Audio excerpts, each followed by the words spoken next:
Good morning India. दोस्तों नमस्कार। दोस्तों आज की मेरी कहानी एक लॉकडाउन स्पेशल कहानी है और ये कहानी आपको ज़रूर पसंद आएगी। तो चलो मैं आपको आज की ये इंटरेस्टिंग कहानी सुनाती हूँ।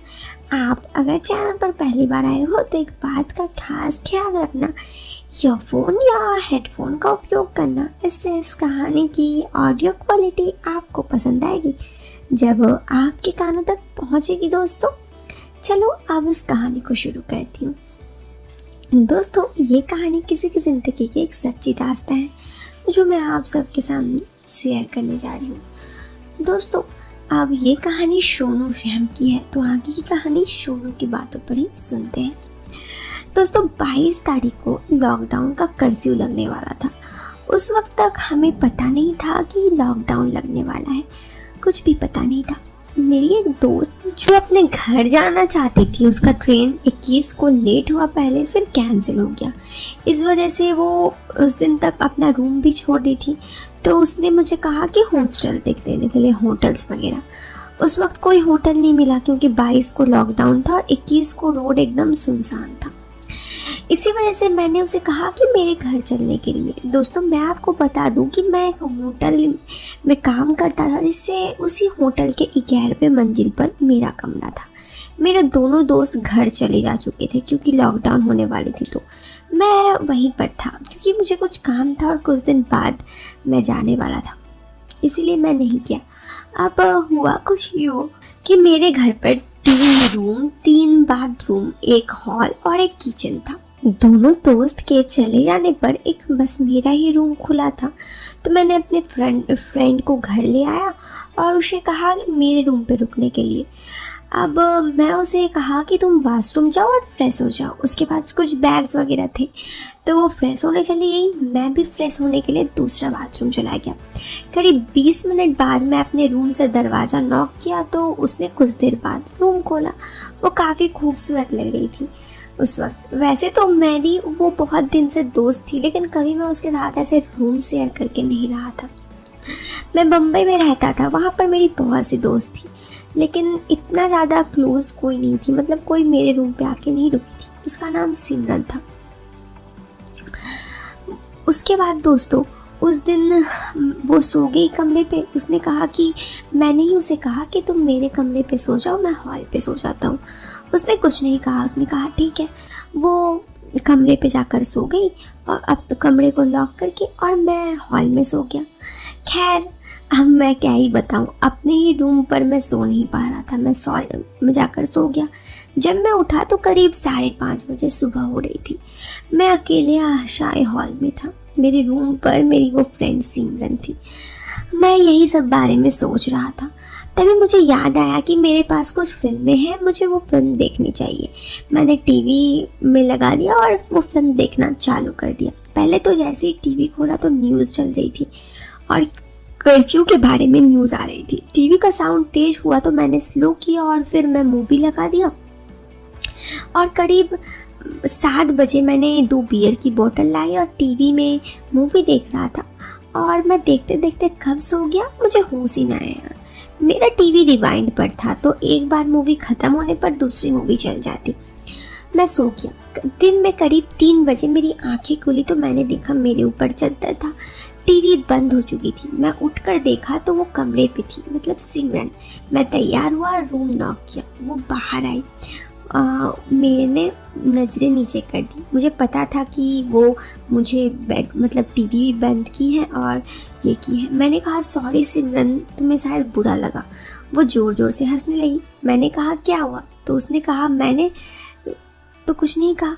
मैंने कहा कि तुमने मुझे भैया कहा था और मैं तुम्हारे सामने कुछ ऐसा किया। उसने कहा मैंने तुम्हें भैया कब कहा और समझा? मैंने कहा जब तुमने अपने पापा से बात की थी। उसने कहा ओह, तब तो मैं तुम्हें जानती नहीं थी, लेकिन अब अच्छे से जानती हूँ ना। उसकी ये बात सुनकर मुझे एक अलग सी बिजली दौड़ पड़ी।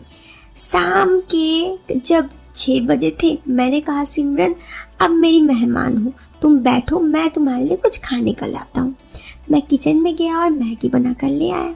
हालांकि किचन में 2 हफ्ते का राशन था, मगर मुझे कोई अंदाज़ा नहीं था कि कर्फ्यू की क्या स्थिति रहने वाली है। सिमरन टीवी देख रही थी। उसने न्यूज़ चैनल लगाया, न्यूज़ सुनी तो उसके पांव तले जमीन खिसक गई। पता चला 3 दिन तक सब बंद है। लेकिन मैं हैरान इस बात का था कि न्यूज़ सुनकर सिमरन को बिल्कुल फर्क नहीं पड़ा। जब मैंने गौर किया तो मुझे लगा वो काफ़ी खुश है। गजब, ये देखकर तो मैं भी खुद को कंट्रोल नहीं कर पाया था, लेकिन मैंने कंट्रोल किया क्योंकि वो मेहमान थी। वो मैगी खा चुकी थी। तब उसने कहा अब मैं नहीं खा पाऊंगी। मैंने कहा सिमरन, हम रात में मिले, मैं तुम्हें सही से जानता नहीं था और तुम भी मुझे नहीं जानती थी, तो क्या तुम एक अनजान के साथ रह लोगी? सिमरन ने कहा, तुमने मुझे मेहमान कहा और मेरी दीदी कहती है कि मेहमानबाजी सिर्फ 3 दिन तक की जाती है, फिर 3 दिन बाद भी अगर मेहमान ना जाए तो फिर उसे पर एहसान होता है।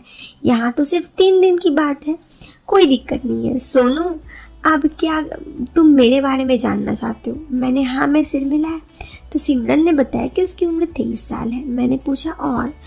उसने जवाब देने की जगह मेरे हाथ पकड़ा और खींचकर अपने पास बिठाया। उसने पहले कहा अपना मोबाइल दो। मैंने उसे मोबाइल दिया तो उसने अपने घर पर फ़ोन किया। फ़ोन स्पीकर पर था। उसने घर वालों को पहुंचने वाले थे घर। उसने पूछा पापा आप सब कहाँ हैं? उसने कहा हम तो ठीक है, तुम किस होटल में रुकी हो? यहाँ ये तो वही नंबर जिसमें कल रात फ़ोन आई थी। तो सिमरन ने कहा पापा होटल में तो रूम नहीं मिला, तो मुझे अपने परिवार के साथ वो अपने घर ले आए। मैं उसके मुंह से ये सुनकर चौंक गया, ये क्या मांझ रहा है? फिर सिमरन ने अपने पापा को बताया कि फैमिली अच्छी है, आप चिंता ना करें। और हाँ पापा, आप लोग संभल कर जाइए क्योंकि आज कर्फ्यू है और यही सब कुछ न्यूज आ रहे हैं। कोरोना की बीमारी की वजह से अब 3 दिन सब कुछ बंद ही रहेगा। उसके बाद उसने अपनी मम्मी, दीदी, छोटा भाई, चाचा, चाची और कुछ और सबसे बात की। उस सबसे बात करने के बाद सिमरन ने फ़ोन रखते हुए कहा कि आप लोग घर पहुंच जाइए तो इसी नंबर पर कॉल कर लीजिए, मैं सुरक्षित हूँ। फ़ोन कट गया। मैं उसे हरियाणी से देख रहा था। सिमरन ने कहा कि अपने पूरे फैमिली की बात सुनी। मैंने कहा हाँ, मगर तुमने झूठ क्यों बोला कि तुम किसी फैमिली के साथ हो? सिमरन ने कहा अगर मैं झूठ नहीं बोलती तो सब परेशान हो जाते, और वे भी 3 दिन की बात है, उसके बाद मैं घर चले जाऊंगी। मैंने कहा हाँ वो तो है, चलो फिर हम खाना बना कर लाता हूँ। फिर मैं तुमसे अपने बारे में बात बताऊंगा। मैं दाल तड़का, राइस, पुलाव, भिंडी मसाला बनाकर डाइनिंग टेबल पर लाया। सिमरन को बुलाया। करीब 9 बजे हमने खाना खाया। हम कहीं बाहर नहीं जा सकते थे। अब मैंने उसे अपने बारे में बताया, उसके बारे में सब कुछ बताया। मैंने अपने फैमिली के बारे में बताया, अपने एजुकेशन के बारे में बताया, जो सब वो नहीं जानती थी। ये सुनकर सिमरन ने कहा आप वेल एजुकेटेड फैमिली से हो। मैंने कहा हाँ वो तो है। अपने बालों को जूड़ा बनाया हुआ था उसने। वो काफ़ी खूबसूरत लग रही थी जब उसकी जुल्फें बार बार सामने आ रही थी। वो मेरी बाईं तरफ कुर्सी में बैठी थी। फिर मैंने उसे पूछ लिया कि एक बात बताओ सिमरन, ये जो खुशबू तुम्हारे पास से आती है इसका राज क्या है? वो मेरे कान के पास आई, कहा ये खानदानी महक है। ये कहकर हंसने लगी। फिर मैंने पूछा तुम इतनी चिकनी और सफ़ेद कैसे हो? सिमरन ने कहा ये बात तो मैं भी नहीं जानती, मैं और मेरी दीदी इतनी गोरी कैसे हैं? उसके बाद मैंने उसे आइसक्रीम खिलाया। वो आइसक्रीम खाई। मैंने उससे कहा अब तुम सोने जा सकती हो। उसने कहा दिन भर तो सोई थी, अभी नींद नहीं आ रही है। मैंने कहा ओके जाओ, हॉल में बैठ जाओ, अभी हम मूवी देखेंगे। बर्तन धोने ले जाने के लिए उठा तो उसने कहा मैं तुम्हारी हेल्प कर सकती हूँ। मैंने कहा 3 दिन तक तो तुम मेहमान हो, इसलिए बस एंजॉय करो।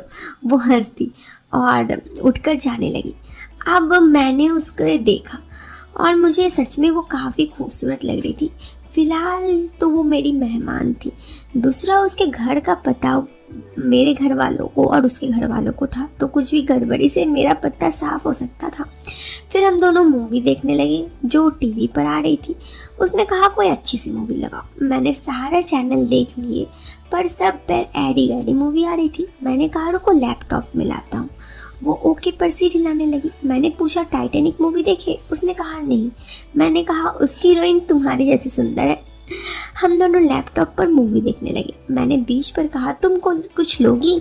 सिमरन ने कहा क्या मतलब? मैंने कहा मैं जब मूवी देखता हूँ तो कुछ खाने पीने का लेता हूँ, मतलब जैसे बियर, सॉफ्ट ड्रिंक वगैरह। तो उसने कहा नहीं। उसके बाद खैर मैं बियर पीते हुए मूवी देखने लगा, वो सॉफ्ट ड्रिंक लेते हुए मूवी एंजॉय करने लगी। वो मूवी में खो गई और सब कोई पता ही नहीं चला। मैंने सोचा काश वो पूरा मूवी मेरे साथ देख लेती। मैंने अपना लैपटॉप उठाया, कमरे पे चला गया क्योंकि वो बाहर सो रही थी। दोस्तों ये कहानी यहाँ ख़त्म कर देती हूँ क्योंकि ये कहानी काफ़ी लंबी हो गई है, लेकिन इस कहानी का और एक पार्ट आज रात आएगा जहाँ पर मैं आपको बताऊंगी कि आखिर लॉकडाउन में, ये तो 22 तारीख है ना, जब 21 दिन वे लोग साथ रहते हैं तो क्या क्या होता है। तो इंतज़ार कीजिए सेकंड पार्ट का। मिलते हैं सेकंड पार्ट में। ये वीडियो पसंद आई तो वीडियो को लाइक करने के साथ चैनल को सब्सक्राइब करें। तब तक के लिए bye bye, take care, bye.